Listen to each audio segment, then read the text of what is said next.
Bapak, Ibu, serta saudara yang terkasih di dalam Tuhan, selamat pagi. Di pagi hari ini kita mendasari aktivitas di hari Selasa tanggal 30 November 2021. Kita terlebih dahulu mendengarkan firman Tuhan sebagai dasar untuk aktivitas pada hari ini. Terlebih dahulu kita berdoa.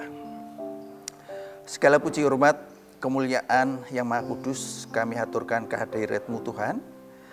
Pagi hari ini kami menghampiri tahta-Mu, mengucapkan terima kasih atas penyertaan perlindungan-Mu di sepanjang istirahat malam. Di pagi hari ini kami siapkan hati untuk mendengarkan dan merasakan sapaan firman-Mu di dalam kehidupan kami pada hari ini. Terima kasih Tuhan, amin. Bacaan pada pagi hari ini, hari Selasa 30 November tahun 2001 diambil dari 2 Petrus 3 ayat 8 dan 9 yang demikian bunyinya.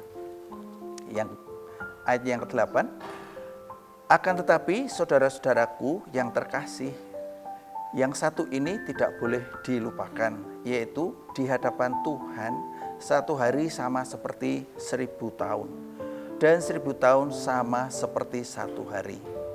Ayat yang ke-9, Tuhan tidak lalai menepati janjinya, sekalipun orang menganggapnya sebagai kelalaian.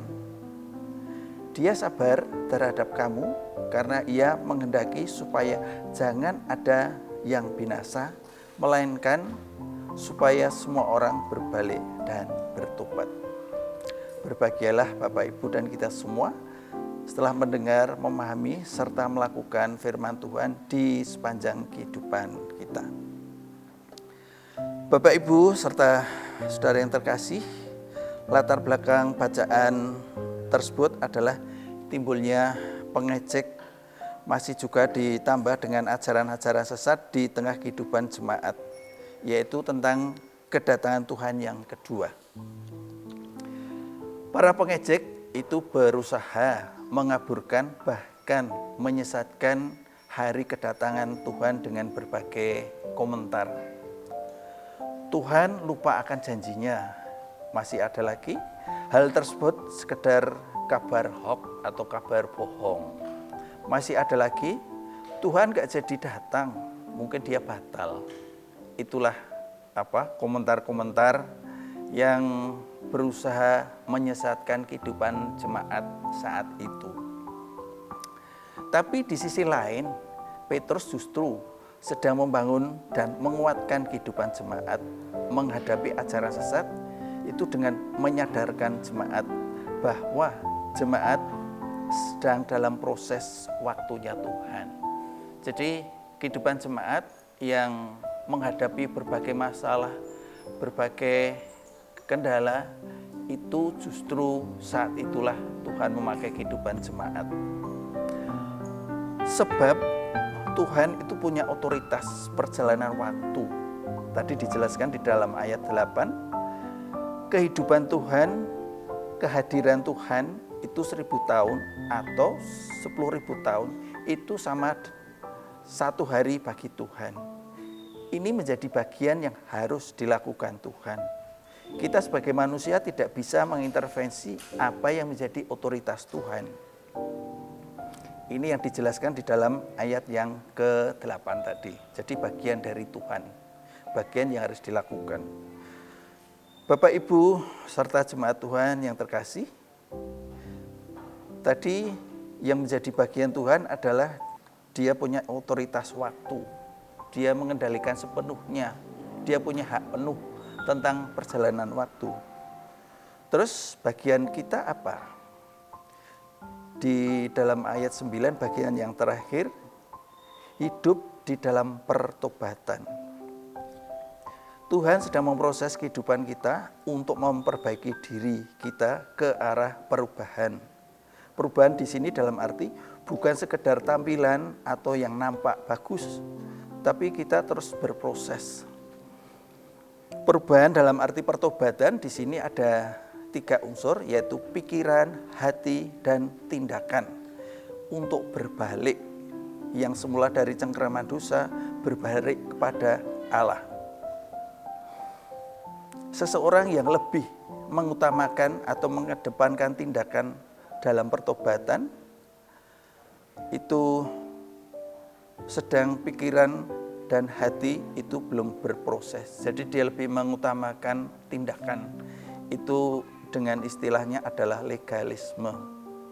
Padahal di sini yang dimaksud berbalik atau dengan istilahnya gaul yaitu move on. Itu dia meninggalkan atau melupakan hal yang lama, hal dosa. Kita hidup di dalam kekudusan pada Allah. Satu sisi juga sebagaimana kita ketahui bahwa sumber dosa itu ada 3, yaitu yang pertama daging. Sebagaimana kita ketahui bahwa hidup di dalam daging itu adalah pencemaran hawa nafsu, yang semula hal-hal yang dilakukan itu adalah dosa, tabu. Tapi sekarang karena kompromi itu hal yang biasa. Itu adalah dosa kedagingan. Kemudian dosa dunia itu adalah fasik. Segala sesuatu, aktivitas kehidupan itu sama sekali tidak ada hubungannya dengan Tuhan. Seakan-akan Tuhan tidak dianggap, seakan-akan Tuhan itu dilecehkan. Kemudian sumber dosa yang ketiga adalah iblis. Kita semua tahu ya, ada magic, ada apapun yang sumbernya itu dari si iblis. Itu adalah sumber dosa yang kita mesti harus move on, kita lalaikan, kita tinggalkan dosa tersebut. Bapak Ibu yang terkasih, kita hidup di dalam rentang waktu masa Advent, masa penantian. Janganlah kita menyanyiakan waktu ataupun buang-buang waktu seperti perumpamaan 10 wanita yang sedang menunggu pengantin pria, di mana 5 wanita yang bodoh, dia kehabisan waktu, dia kehabisan bekal karena menyanyiakan waktu, menggunakan waktu tidak efektif. Itu yang tidak dikehendaki Tuhan. Untuk itulah kita mesti harus menggunakan waktu dengan baik. Kita harus meluangkan untuk bersekutu dengan Tuhan, dalam arti terutama di masa Advent, masa penantian, itu kita fokus pada Tuhan. Di dalam ayat 9 yang bab yang terakhir, bahwa kesabaran Tuhan adalah kesempatan untuk menyatakan diri, menata diri, dan berproses dalam pertobatan dengan ketaatan dan kesetiaan. Jadi kalau boleh diringkas, ayat 8 dan 9a itu adalah bagian dari Tuhan yang harus dilakukan dalam rangka mengendalikan waktu untuk manusia. Tapi bagian apa yang harus dilakukan manusia itu adalah ayat yang ke-9 bagian terakhir, itu adalah pertobatan.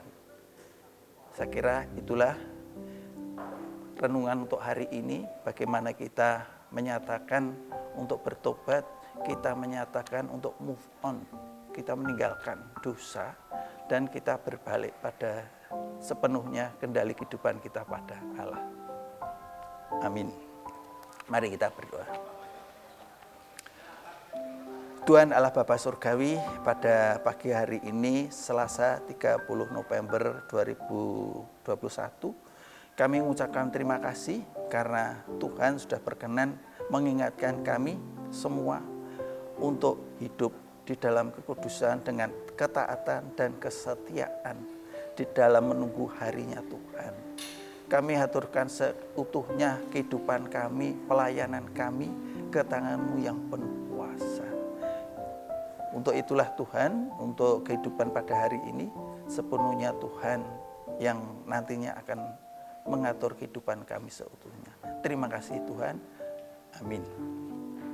Bapak, Ibu, dan saudara yang terkasih, selamat pagi, selamat berkarya, selamat melakukan aktivitas kehidupan pada hari Selasa 30 November. Tuhan Yesus yang mengawali dan Tuhan Yesus yang mengakhiri. Amin. Terima kasih.